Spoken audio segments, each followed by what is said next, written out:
Bueno, yo lo que les quiero hablar es de cómo los milagros de la Virgen han sido una constante en el mundo de la enfermedad, especialmente en los siglos XVI, XVII y XVIII, que es a los siglos a los que yo me dedico. Los milagros y la Virgen María, dos elementos de gran interés en lo que conocemos como historia de las mentalidades. ¿Qué es esto de la historia de las mentalidades? Pues lo estudiamos mucho los historiadores para analizar qué es lo que la gente creía, lo que nuestros mayores creían. Y además lo voy a hacer en el ámbito cronológico, como les decía, del siglo XVI al siglo XVIII, y recurriendo a advocaciones marianas muy cercanas que nosotros tenemos en nuestra ciudad o en nuestra diócesis. Sí que es verdad que lo voy a hacer desde el punto de vista de un historiador. Los historiadores, cuando hablamos de milagros, no somos ningunos peritos que trabajamos en una congregación vaticana y que tenemos que decir si un milagro fue o no fue cierto. Cuando nosotros hablamos de milagros nos interesa mucho, sobre todo los que nos dedicamos, les insisto, a la historia de las mentalidades, que les repito, es aprender a analizar qué es lo que nuestros mayores, las personas del siglo XVI, XVII y XVIII en este caso, creían. Miren, no nos dedicamos a saber si fueron veraces, si fueron reales. Lo que nos importa fueron sus consecuencias. Y cuando aquellas gentes pensaban que un milagro efectivamente era un milagro, ya se convertía en un hecho histórico porque tenía su consecuencia en la creencia de las personas y también tenía sus consecuencias incluso materiales. Ya veremos por dónde voy. En aquellos siglos que son siglos de sacralización, esta es una palabreja un poco rara. La sacralización es en una sociedad en la cual todo lo religioso no era ajeno, sino que todo estaba invadido por lo religioso. Todo lo cotidiano era religioso. Pues en aquellos momentos, curiosamente, el milagro era cotidiano. Veremos muchas veces, muchos testimonios que yo les traigo aquí, milagros de la Virgen para enfermedades, son las que he seleccionado. Veremos asombros, pero no el asombro que nos podría producir en una sociedad secularizada. Esta sociedad de la que yo les voy a hablar es lo que se llama la sociedad del barroco. No solamente del estilo barroco, sino también del barroco en sus comportamientos. Pero los milagros de la Virgen habían sido algo habitual en la creencia de los cristianos. Piensen, acuérdense cuando estudiaban literatura, aquellos milagros de Nuestra Señora de Gonzalo de Berceo, el clérigo del monasterio de San Millán. Aquellos milagros de Nuestra Señora, que lo escribió en el siglo XIII, en un siglo precisamente muy importante para la extensión de la advocación mariana, pues eran una recopilación de los exempla que relataban 25 milagros de la Virgen María y fueron escritos, fíjense si ya ha llovido, en el año 1260, hacia el año 1260. Con todo esto les quiero decir que los milagros de la Virgen siempre estuvieron muy presentes en las creencias. El milagro tenía su sentido, como tantos otros asuntos de la religiosidad, desde la difusión y la publicación a través de relaciones, a través de escritos, intensificados en el siglo XVI o en el siglo XVII. Difusión que contribuyó también a que habitualmente se interpretasen los hechos desde una dimensión sobrenatural. Hoy estamos en un mundo mental totalmente diferente.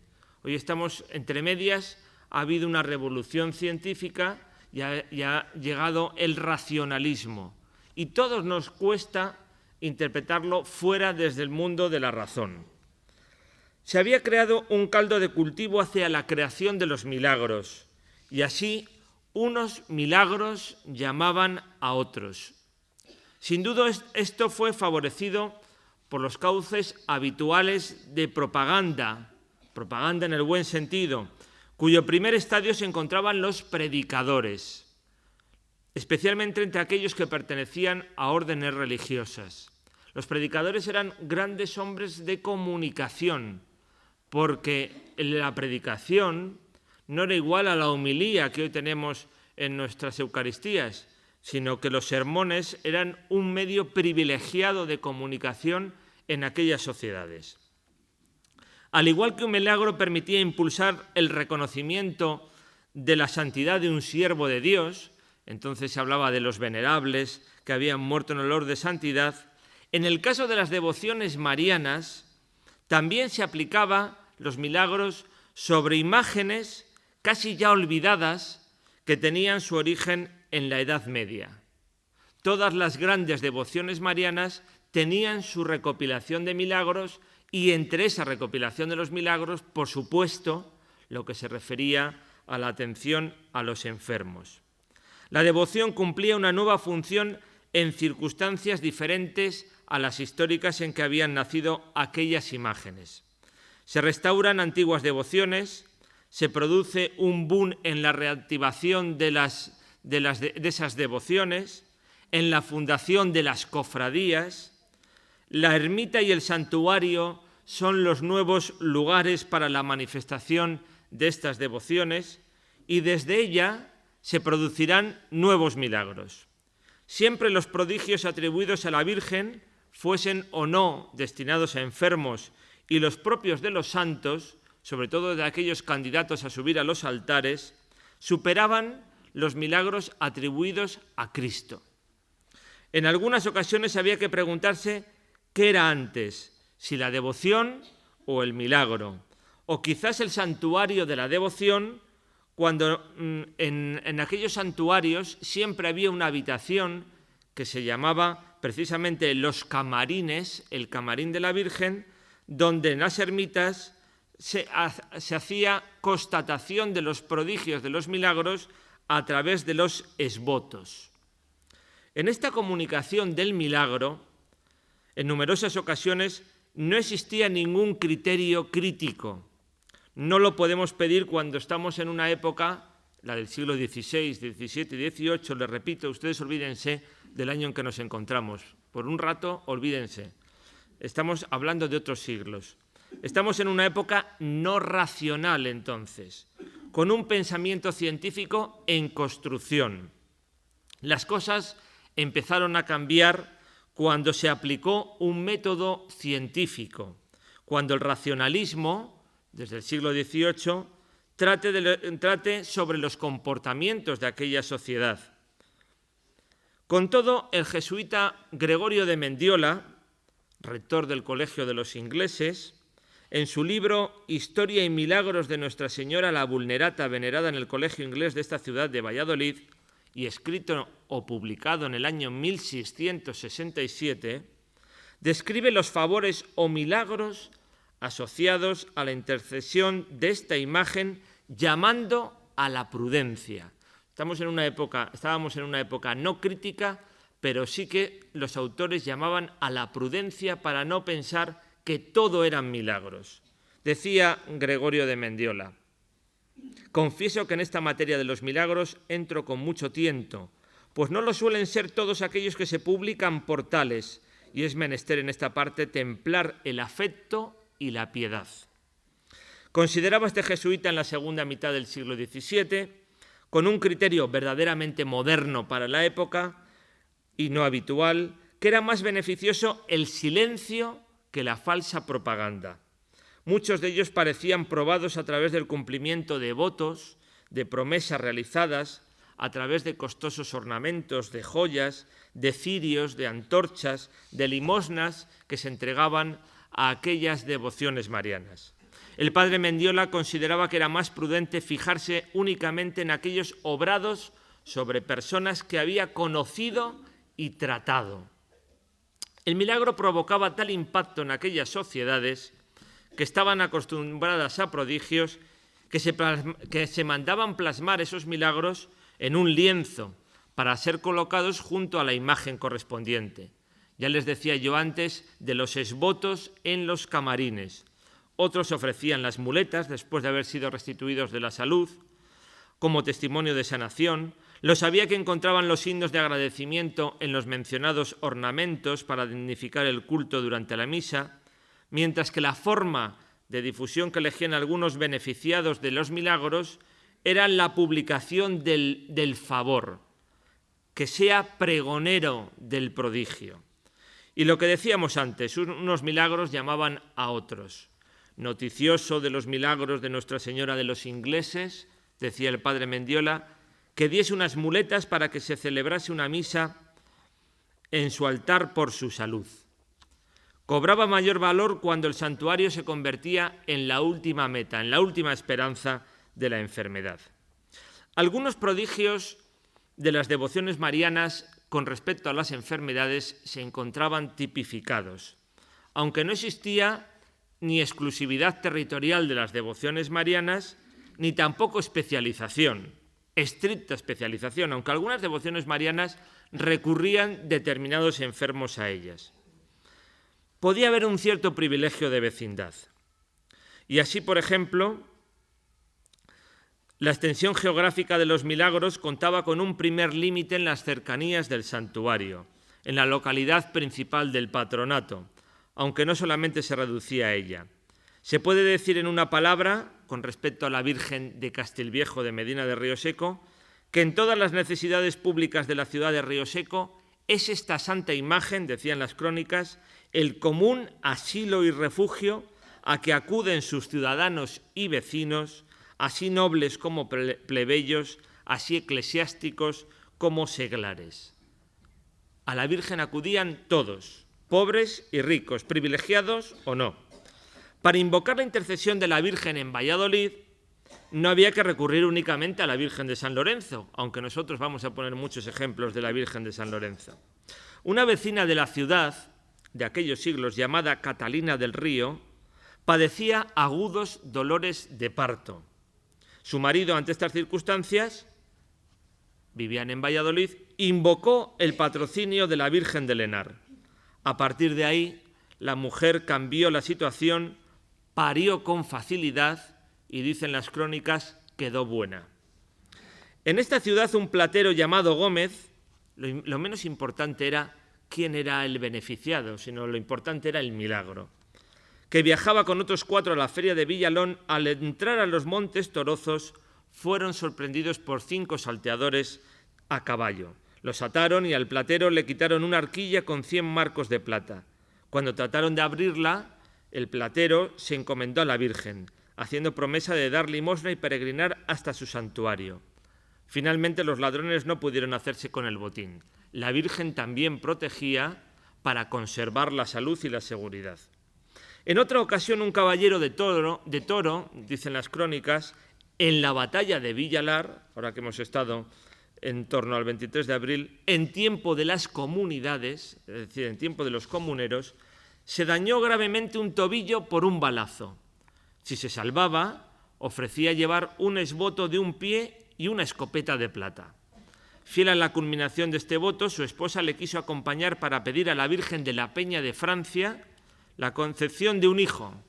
Es decir, habían tenido un milagro salvándose este hombre de un balazo, pues ella de paso pedía para conseguir la concepción de un hijo. Y al conseguirlo, también llevaron un esboto realizado en plata y que representaba a un niño. Naturalmente, en aquellas sociedades sacralizadas donde no existía todavía el conveniente desarrollo de la medicina, esa es la clave, se recurría mucho más a estas advocaciones marianas más cercanas y a los santos más populares que a los médicos. El mayor prestigio se encontraba en las devociones marianas y en los santos, en los médicos no. Inseguridades desde el momento, es un tiempo de inseguridades permanentes. Inseguridades desde el mismo momento del nacimiento, tanto para la madre como para el hijo en el parto. El parto siempre ha sido un trance para las mujeres, siempre, antes y ahora. Lo que ocurre es que hoy en día el avance de la medicina convierte ese trance en más llevadero. Y tanto para las privilegiadas como para las no privilegiadas. Les voy a poner un ejemplo de aquellos siglos. Margarita de Austria, la reina Margarita de Austria, esposa de Felipe III, siempre temerosa, a la hora de tener hijos. Pero, ¿cuál era la función de las reinas? Tener hijos para dar un heredero a la monarquía. No faltaban las advocaciones marianas en esa protección del parto. Y no se conformaba con una, sino que solía acudir a varias y parecía que las acumulaba. La Virgen Vulnerata era una de ellas, pero también la Virgen de San Lorenzo. Rápidamente, cuando se producía el parto, y en una ocasión vivía Cervantes, también estamos ahora en el tiempo de Cervantes, vivía Cervantes en Valladolid, pues la Virgen de San Lorenzo estaba protegiendo a doña Margarita de Austria, que prevenía, dice Manuel Canesi, un historiador del siglo XVIII, se prevenía con novenas y dio a luz felizmente los muchos príncipes que vio España, cuyos descendientes hoy venera el orbe. Pero aquel temor de Margarita de Austria, después de muchos partos, se llegó a convertir en realidad, porque el último de los hijos que tuvo, que se llamó el infante don Alfonso o don Alonso, precisamente se le llamó el Caro, porque costó la vida de la reina Margarita de Austria. Y si lo hacía la reina Margarita de Austria, por mimetismo lo hacían el resto de la nobleza. Por eso la nobleza, cuando llegó, por ejemplo, la imagen de la Virgen Vulnerata, que es ustedes la habrán visto en alguna ocasión, en el Colegio de los Ingleses, en el año 1600, bueno, ya saben ustedes que en esto de las novedades, pues siempre se acude a la novedad. Pues cuando llegaba a Valladolid la Virgen Vulnerata, pues se puso de moda también el acudir a aquella advocación mariana. Lo hizo la reina y lo hicieron las distintas nobles, las distintas aristócratas. Tenemos distintos ejemplos. Les decía yo que en esto del parto no importaba el privilegio del dinero o no, el privilegio de la posición social o no. Podía ocurrir en un tiempo en que no había ecografías, pues que se enterasen que efectivamente había muerto la criatura, y eso ponía en serio peligro la vida de la madre, pues también se acudía a la Virgen, en este caso de nuevo la Virgen Vulnerata, para que se le aplicase uno de los mantos a aquella madre que había vivido la muerte de su hijo todavía no nato, no nacido, para que se mantuviese con vida esa madre. Les decía también que, aunque eran habituales y cotidianos, trataban de probarlos por los distintos testigos. Fíjense, por ejemplo, en una de estas madres. En 20 de octubre del año de 1622, siendo yo, Gaspar González, teniente cura de la parroquia del Señor San Juan, parroquia de San Juan de Valladolid, me llamó Alonso Rodríguez de Araujo, parroquiano de esta parroquia, para que fuese con él al Colegio de los Ingleses, que está en esta dicha parroquia, para que el padre sacristán me entregase un manto de Nuestra Señora la Vulnerata, que está en la iglesia de dicho colegio, y fui con él y con el padre sacristán, me entregó el manto de Nuestra Señora y lo llevé a casa del dicho Alonso Rodríguez de Araujo, donde hallé a su mujer que la tenía puesta a parto, tenerla a parto, y pregunté a la comadre, aquellas comadres, comadronas, que cuánto tiempo había que aquella mujer estaba puesta a parto, y ella me dijo que 3 días. Y que para ella el día antes se había hecho señal en la parroquia, como se acostumbra, dar 9 campanadas para que la encomendasen a Dios y que la favoreciese en aquel aprieto en que estaba tan peligroso. Hícele saber que cómo llevaba allí aquella santa reliquia, el manto de la Virgen. Y luego le puse el santo manto, y por el Manuel Toledano le dije los santos evangelios que se acostumbran a decir a los enfermos. Luego empezó a animarse lo que no hacía 2 días había, como lo dijo la comadre, y me salí del aposento.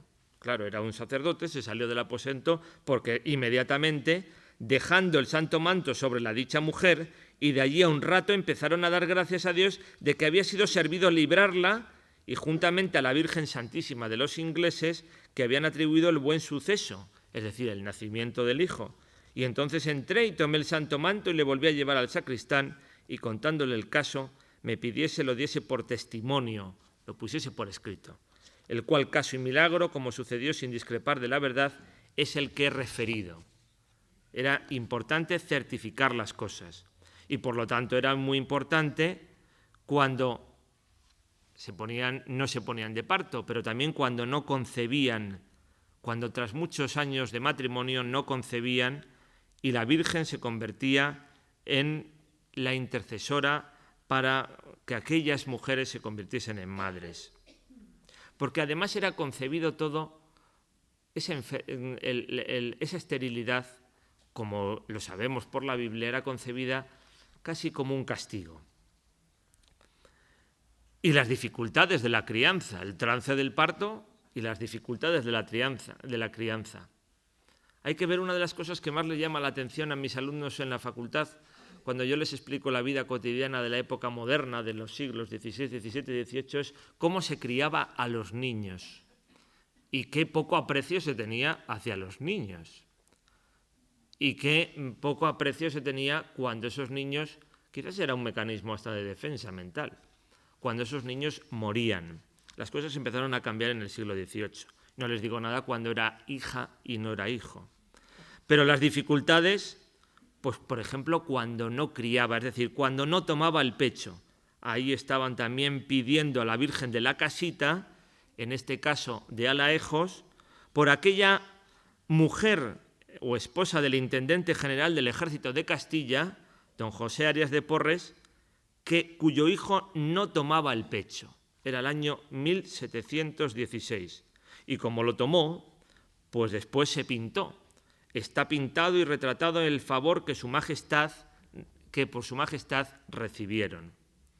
Bueno, y tratándose de enfermedades, pues también enfermedades del ganado, porque era muy importante en aquellas sociedades de crisis de subsistencia que el ganado estuviese sano. Adoleciendo el ganado ovejuno de la enfermedad pestilente de la viruela, empezaron a dar vueltas los pastores con los ganados a la capilla de la Virgen de Alaejos, la Virgen de la Casita, y el rebaño libre, sano y no fatigado de la plaga. El agua se convertía en un elemento purificador y taumatúrgico que se reunía en una fuente. La salud, la curación, el milagro, la advocación mariana, el agua, estaban todos unidos. Y si no, pues piensen en algunas de estas. No vamos a ir a Lourdes, no es necesario.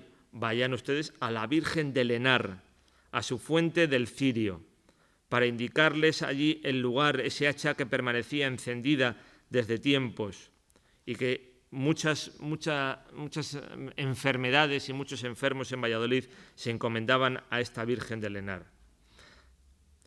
La ceguera era una enfermedad clásica en estos milagros. Vuelvo a la Virgen de la Casita. Fíjense, en 1719, cuando salió la Virgen de la Casita en Alaejos en procesión el día de su fiesta, 8 de septiembre, un sacerdote tomó a un niño de poca edad de Nava del Rey llamado Francisco Rodríguez, ciego totalmente, y tocándole con el manto de la Virgen, quedó con vista al instante, siendo testigos los que se encontraban en la iglesia en aquel momento. Y lo comunicaban a los obispados. Lo que ocurre es que eran tantos y tantos estos milagros, pero en una recopilación que hizo un jesuita en el siglo XVIII, el padre Juan de Villafañe, de todas las advocaciones marianas de España, pues primero contaba la tradición de esa Virgen y después los milagros. Cuantos más milagros, mejor. La peste era la culminación de todas las enfermedades. Era una paralización de la cotidianidad. Fíjense cuando nosotros en una sociedad científica, de medios de comunicación, pues hemos tenido en los últimos tiempos atisbos. Cuando, por ejemplo, salió aquello de la gripe A, atisbos, y todos estábamos queriéndonos vacunar y con miedo, y sobre todo, desgraciadamente, pensamos que la enfermedad es peligrosa cuando nos afecta al mundo desarrollado y no cuando afecta solamente al mundo subdesarrollado. Bueno, pues la peste era la culminación de todas las enfermedades, como les decía. A finales del siglo XVI hubo quizás uno de los últimos grandes ataques de peste. Luego va a haber por supuesto otras en el siglo XIX, etcétera, o en el XVII, pero la famosa peste castellana de 1598-99, hubo una vidente, y no tomen las videntes, no se imaginen a los videntes con la bola de cristal delante, no. Hubo una vidente vallisoletana muy conocida llamada Marina de Escobar que predijo que esta peste iba a llegar a Valladolid y a Castilla y que por lo tanto era la hora de hacer rogativas a la Virgen para librarlas de esta peste. Bueno, por las rogativas se produjeron las procesiones, sobre todo para con la Virgen de San Lorenzo. Con todo, y esto es signo de a Dios rogando, pero con el mazo dando, con todo, las autoridades municipales no permanecieron con los brazos cruzados ante tamaño desastre y convocaron las juntas de médicos. Lo más peligroso, naturalmente, eran los meses de estío, los meses de verano, los de mayor calor. Cuando la peste cesó, Marina de Escobar pensó que los vallisoletanos no se lo habían agradecido a la Virgen de manera adecuada. Habían celebrado fiestas, habían celebrado toros, habían celebrado festejos profanos, pero la peste seguía siendo concebida, y sobre todo piensen que estamos en 1599, 1600, que siempre los finales de siglo mentalmente estaban relacionados pues con esos milenarismos, con esas predicciones, cuando había un desastre siempre era por los pecados de la gente. Bueno, pues no lo habían agradecido y dijo Marina de Escobar, predijo Marina de Escobar, afectará el nuevo azote de la peste a la sociedad, especialmente en sus cabezas, en sus privilegiados. Bueno, pues no sabemos si fue por aquella peste, lo cierto es que murieron varios regidores o concejales del ayuntamiento, algunos de sus parientes, murió el primer obispo de Valladolid, Bartolomé de la Plaza, murió el corregidor de la ciudad, murió el presidente de la Chancillería. Esto es lo que decía Marina de Escobar. Los historiadores luego, cuando hemos entrado a analizar aquella peste de 1599, de 1600, uno de ellos, un gran estudioso del Valladolid del siglo de oro, Bartolomé Benassar, analizando los libros de defunciones de las parroquias, nos dice que se cifraban en unas 6.600 las víctimas mortales de esa epidemia en este ámbito de Valladolid, sobre todo en los meses de mayor estío. La ciudad se recuperó pronto porque, como saben, a partir de 1601 la corte estaba en Valladolid con Felipe III. Pero aquel milagro o aquella intercesión de la Virgen de San Lorenzo, porque pensaban los vallisoletanos que podían haber sido más los muertos, fue recordado por un gran cuadro de Matías Blasco. Si ustedes entran en la iglesia de San Lorenzo verán 3 cuadros de milagros de la Virgen de San Lorenzo. No van a ver este porque ya saben que la iglesia de San Lorenzo tuvo una desgraciada historia durante 20 años de derribo. Antes las cosas, cuando estaban mal, en lugar de arreglarlas, se derribaban. En esto hemos cambiado un poco. Pero desapareció ese cuadro donde se representaba la intercesión de la Virgen de San Lorenzo en aquella peste de 1599. Y decía en la parte de abajo: estando Valladolid y su tierra afligidísima de una grande peste, sacaron a Nuestra Señora de San Lorenzo en rogativa a la iglesia catedral, y luego cesó, y los enfermos tuvieron salud. La Virgen también salvaba de accidentes cotidianos que atentaban contra la salud. Los accidentes provocan un deterioro de la salud. Accidentes cotidianos muy diversos, muy diversos. Podía haber, aquí tengo muchos, una lista de todos ellos, podía ser aquel del que libró la Virgen de Lenar a unas monjas de Cuéllar del convento de Santa Ana. ¿Qué las pasó? Esto no la pasa a Sor Teresa cuando está ahora en su convento. No tienen convento, tienen casa y residencia. Estando todas juntas en oración, las monjas, cayó una centella en el coro mismo, una centella, en que se hallaban las religiosas, y haciendo diversos giros, la centella, y movimientos de una parte a otra, ni ella hizo daño a religiosa alguna, ni el humo, que suele ser pestilente y nocivo, maltrató a nadie, cosa que se tuvo por milagrosa y por tal se tomó por testimonio, quedando toda aquella comunidad religiosa singularmente obligada a la piedad y clemencia de esta gran señora, que era la Virgen del Henar en este caso. Todas las advocaciones marianas terminan teniendo siempre niños salvados de los pozos, niños que se caen a los pozos, porque había muchos pozos y porque los pozos estaban en funcionamiento y porque no había agua corriente en las casas y no se tapaban adecuadamente, siempre, siempre.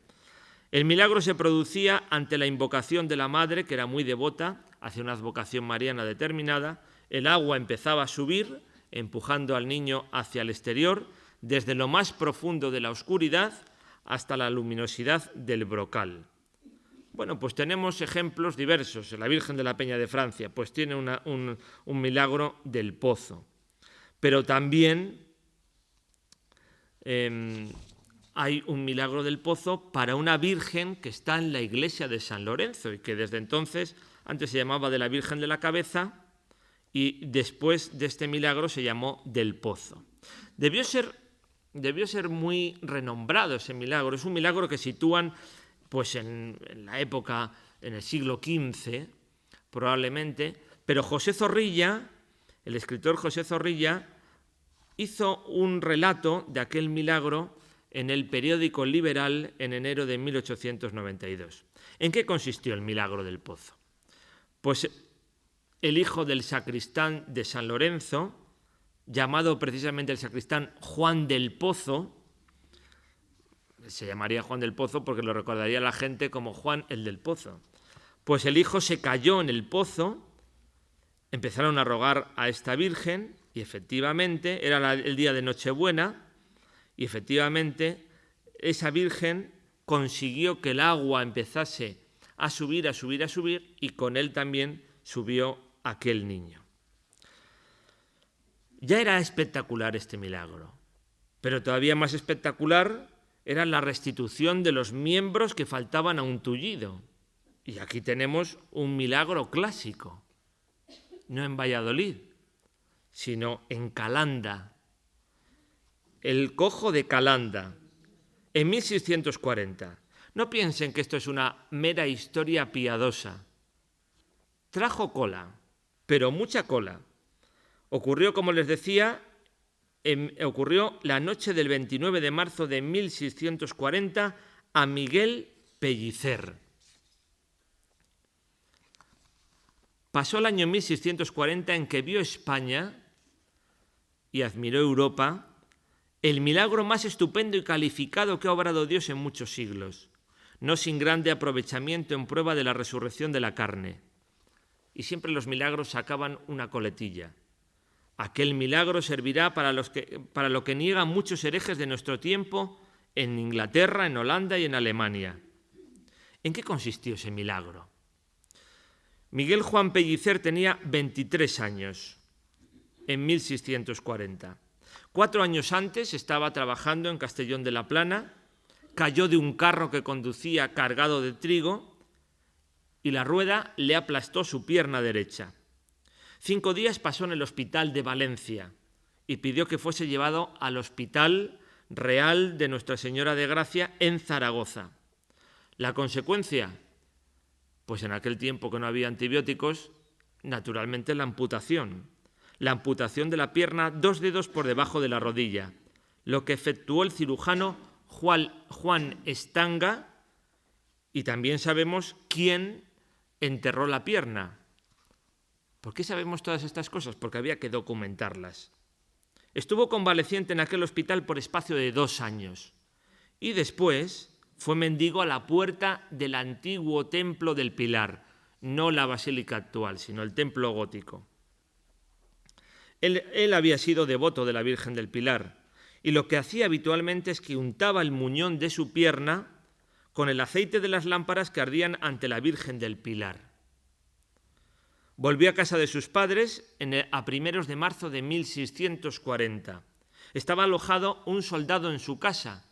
Esto de tener un soldado en casa no era extraño porque pasaban los ejércitos, en aquel momento se había sublevado además Cataluña, en 1640, pasaban los ejércitos, en este caso hacia Cataluña, y se alojaban los soldados en las casas del pueblo. Y él se acostó en la habitación de sus padres. Media hora más tarde lo encontraron dormido y con 2 piernas. En la que había perdido, en la restituida, se apreciaban las señales del grano de trigo, con el que cargó aquel carro que conducía, y las cicatrices que tenía en la pierna antes de ser amputada. Miguel Pellicer regresó a Zaragoza para dar gracias a la Virgen del Pilar, y el arzobispo de Zaragoza abrió el proceso para aprobar si eso había sido milagro. El 27 de abril de 1641 se pronunció el arzobispo de Zaragoza y dijo así: esto está todo documentado. Decidimos, pronunciamos y declaramos que a Miguel Pellicer le ha sido restituida milagrosamente su pierna derecha, que antes le había cortado, y que tal restitución no ha sido obrada naturalmente, sino prodigiosa y milagrosamente, debiéndose juzgar tener por milagro, por haber concurrido a ella todas las circunstancias que el derecho exige para constituir un verdadero milagro. Como por el presente lo atribuimos a milagro, y por tal milagro lo aprobamos, declaramos y autorizamos. Esto no se quedó en Zaragoza. Miguel Pellicer fue recibido por el entonces rey de España, Felipe IV. Y Felipe IV hizo un gesto realmente asombroso. Besó la pierna restituida de Miguel Pellicer. Desde muy pronto existió relación en castellano del milagro.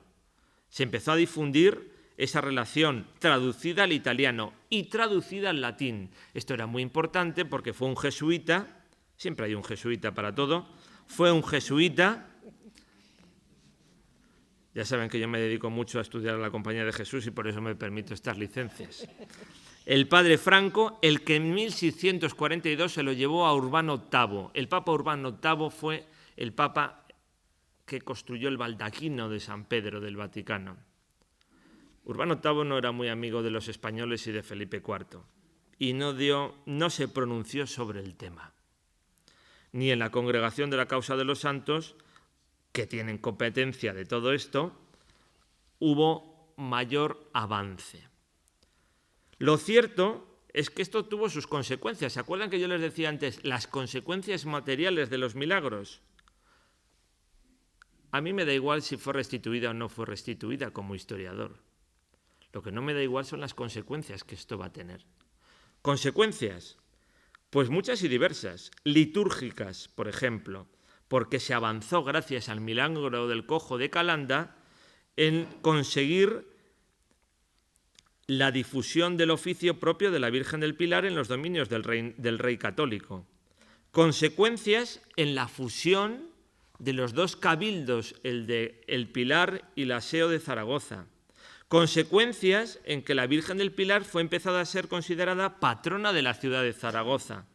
Consecuencias en que la vieja fábrica gótica de la iglesia del Pilar dio paso a un nuevo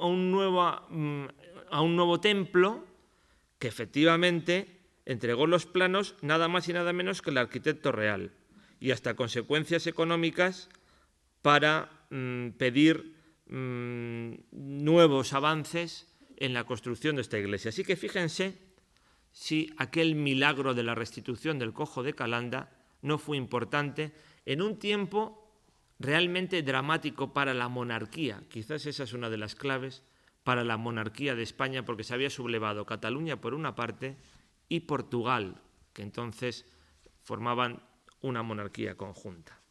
Y me preguntarán ustedes, ¿y qué fue de Miguel Pellicer? Bueno, pues vamos al libro de difuntos de la localidad zaragozana de Velilla de Ebro y nos dicen cuándo murió Miguel Pellicer. Si el milagro se produjo un 29 de marzo de 1640, él murió un 12 de septiembre de 1647. Y esto debe seguir teniendo sus consecuencias, porque yo buscando bibliografía de milagros me he encontrado que hace poco tiempo se ha publicado un libro en Zaragoza de 700 páginas titulado El milagro del cojo de Calanda, la génesis de un mito. Es decir, explicar, en este caso desmitificar. Los autores van a probar por qué intereses hubo en todo ese milagro. Ya esto era espectacular, lo del pozo era espectacular. La restitución de un miembro a un tullido amputado también era espectacular, pero más espectacular era la resurrección de alguna persona por intercesión de la Virgen. No hay ni una ni dos, hay más en Valladolid en aquellos momentos. Por ejemplo, un niño del barrio de San Juan, cuya madre había invocado a la Virgen de Prado. La Virgen de Prado, hoy muy desconocida en Valladolid, estaba en el monasterio de los Jerónimos, donde está la Consejería de Cultura y Educación, más allá del puente colgante, y hoy está la Virgen de Prado en la iglesia de San Nicolás. Lo que pasa es que la gente cuando va a la iglesia de San Nicolás solamente se fija en San Nicolás. No se fija ni en la Virgen de Prado, ni en San Miguel de los Santos. En San Miguel de los Santos sí, me alegro. Entonces es que tiene su clientela. Bueno, pues fíjense. Como esboto, después de producirse esa resurrección, dejaron la mortaja, porque el niño ya estaba amortajado. Otro milagro parecido, también con la Virgen de la Vulnerata. Este le he perseguido, la verdad. Porque la autoridad eclesiástica de Valladolid hace este documento. Yo, Juan de Quevedo, notario apostólico y público y aprobado por el ordinario de esta ciudad de Valladolid, doy fe y verdadero testimonio, como en el año de 1618, por el mes de septiembre, tuve un niño malo de cámaras de sangre, edad de 1 año y medio, y fue tal recio su mal que vino a secarle de manera que quedó solamente con los huesos que parecía de muerte, aunque los doctores le hicieron muchos remedios, y doy fe que víspera del señor San Francisco, que fue a 3 días del mes de octubre, a las 3 de la tarde, murió el dicho niño naturalmente, y estuvo muerto hasta las 11 de la noche, y ya que se quería amortajar. Doña Leonor de Hoyos, su madre, estando yo, el dicho Juan de Quevedo, presente y otros muchos vecinos, la dicha su madre, sacó una imagen que había en la casa de la Sacratísima Reina de los Ángeles de bulto y la dijo: Madre de Dios, Virgen Santísima de Nuestra Señora de los Ingleses, la cual llamaron la agraviada, resucítame a mi hijo, pues veis que no tengo otro, no porque lo merezca yo, sino por ser madre de mi Dios y mi Señor Jesucristo y ser vuestra devota. Y esto todo llorando y teniendo la dicha imagen junto a la cara del niño, y en acabando de decir estas palabras el niño se meneó y abrió los ojos y dijo: Madre, deme teta, y sano de la dicha enfermedad, que quedaron todos los que estaban presentes admirados de ver tan gran milagro, y la dicha doña Leonor, su madre, le llevó el otro día a la casa de la Virgen Sacratísima de los Ingleses para dar fe, y aquí empiezan a afirmar más y más testigos de todo ello. Les confieso que fui al libro de difuntos de 1618 para ver si efectivamente había un niño que hubiese muerto por aquellos años, y entonces este documento quedaba anulado. Pues no había ningún niño que hubiese muerto párvulo, lo que indica que este documento podía ser por lo menos prueba de un cierto prodigio. No sabemos qué. No es mi ocupación, como les dije desde el principio. No es que me escape, no es mi ocupación. Pero lo importante es que la gente de entonces creía en esto y tenía sus consecuencias. Bueno, para terminar, vamos a matizar un milagro. Hasta ahora les he hablado de milagros y yo no me he mojado. Vamos a matizar un milagro. Uno de los milagros más conocidos en la historia espiritual o diocesana de Valladolid, en la historia religiosa de Valladolid, es aquel milagro de la hija de Pedro Niño. ¿Quién era Pedro Niño? Hay una calle en Valladolid que se llama Pedro Niño. Mis monjas de las Siervas de María, donde nací yo nací en la calle Pedro Niño, en su casa, en el antiguo hospital de la Virgen de la Salud, precisamente. Bueno, pues la hija de Pedro Niño dicen que fue sanada y resucitada por el manto de la Virgen de San Lorenzo.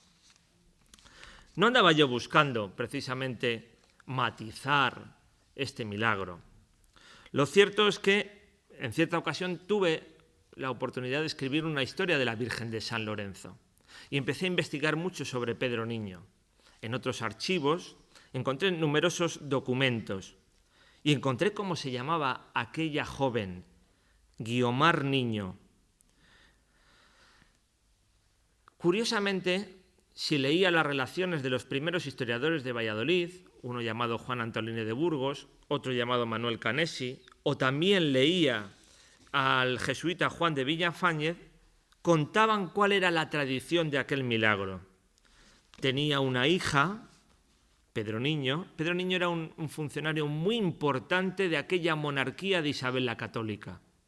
Se llamaba Merino Mayor, un tipo de funcionario de la justicia. Tenía una hija a quien amaba tiernamente, la cual cayó en una enfermedad tan peligrosa que, desconfiando los médicos de que pudiese librar la vida, todos eran de parecer se moría sin remedio. Esto lo decía un texto del siglo XVII y del XVIII.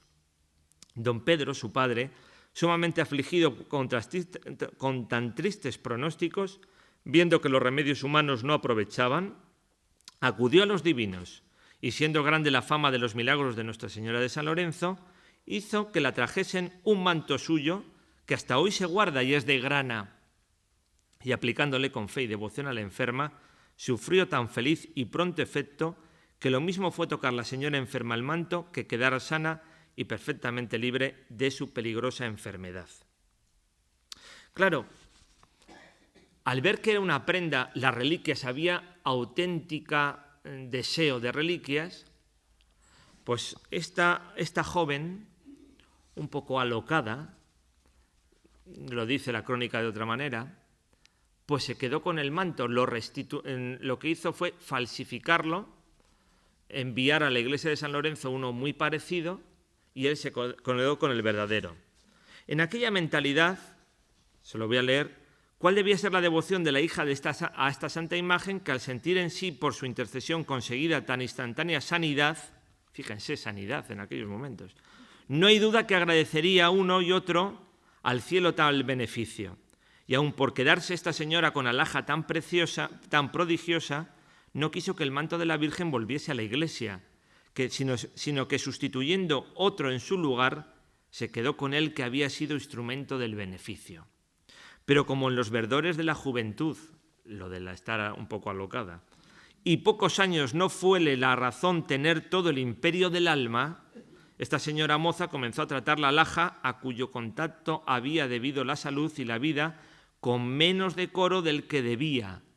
Poníase el manto de Nuestra Señora algunas veces, otras le trataba con menos veneración y respeto, de que enojada, si así se puede decir, esta soberana reina, quiso castigar al parecer con severidad esta falta de veneración a las alhajas que habían servido a su simulacro, dándonos a entender cuán enojosa es al cielo la profanación de lo que una vez se dedica al culto de los altares. En definitiva, que como había profanado una reliquia, Guiomar Niño volvió a enfermar y en esta ocasión murió.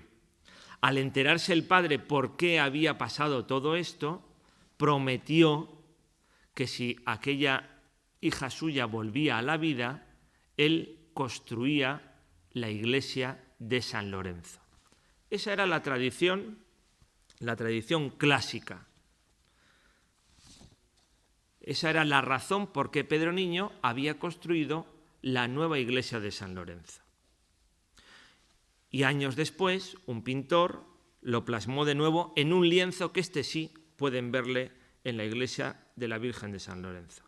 Una hija de don Pedro Niño, caballero principal de esta ciudad, dice abajo, dio una mantillita que traía Nuestra Señora de San Lorenzo y después se la quitó dando la otra por ella y luego falleció y un ángel la quitó y la volvió a Nuestra Señora y los padres de la difunta hicieron por ella grandes ruegos y promesas por las cuales Nuestra Señora la restituyó la vida. Bueno, pues eso era documentar, pero yo me encuentro el testamento de don Pedro Niño en la Real Academia de la Historia en 1509. Y lo leo con atención, y habla de su hija. Y lo lógico es que si habla de su hija, también hable de aquel milagro. No aparece ni rastro del milagro. Documentación ninguna. Y yo ya me empiezo a sospechar algo. Era necesario un milagro espectacular para aumentar la devoción de la Virgen de San Lorenzo. Pero me encuentro una carta en el archivo de la parroquia, una carta de 1915, de Juan Agapito y Revilla, un historiador, al párroco de San Lorenzo. Y le dice: los datos que refiere usted en su atenta, que recibo hoy y que me sirvieron de base para redactar la guía de Valladolid, les tomé de apuntes de Martín Monzó, otro historiador, obtenidos en los papeles viejos de la parroquia. Uno de ellos es una especie de expediente del que resulta que Pedro Niño, en 26 de abril de 1509, ante el provisor bachiller Gonzalo de Alderete, solicitaba sepultura en la iglesia por hacer unos 24 años que había reconstruido la iglesia hacia 1485. Se recibió la información el 19 de mayo del mismo año y se concedió la sepultura el 31 de diciembre. Es de notar que Niño, Pedro Niño, para nada citó el milagro que la Virgen de San Lorenzo realizó en su hija, y en cambio decía que hizo la reconstrucción movido por las instigaciones de su majestad, la reina Isabel la Católica, porque la iglesia de San Lorenzo era pobre y se estaba hundiendo. Entonces, aquel milagro, ¿quién había relatado aquel milagro? Bueno, lo cierto es que doña Guiomar Niño contrajo matrimonio en 2 ocasiones, sabemos con quién, sabemos cuándo murió antes que el padre, ella murió en 1507 y el padre testó en 1509. ¿Hemos matizado el milagro? Pues quizás. Así pues, desde esta visión de historiador, milagros, enfermedad, Virgen María, son 3 vértices de una realidad valiosa, indispensable cuando queremos analizar las mentalidades de nuestros mayores, de nuestros antepasados. Desde esa perspectiva lo he hecho yo, desde la perspectiva de historiador. No lo puedo hacer de otra manera desde mi profesión. Todo eso nos permite concluir en el papel esencial que María ha tenido para paliar las inseguridades constantes del ser humano en su cotidiano e histórico devenir, en aquellos siglos y creo que muchos más. Muchas gracias.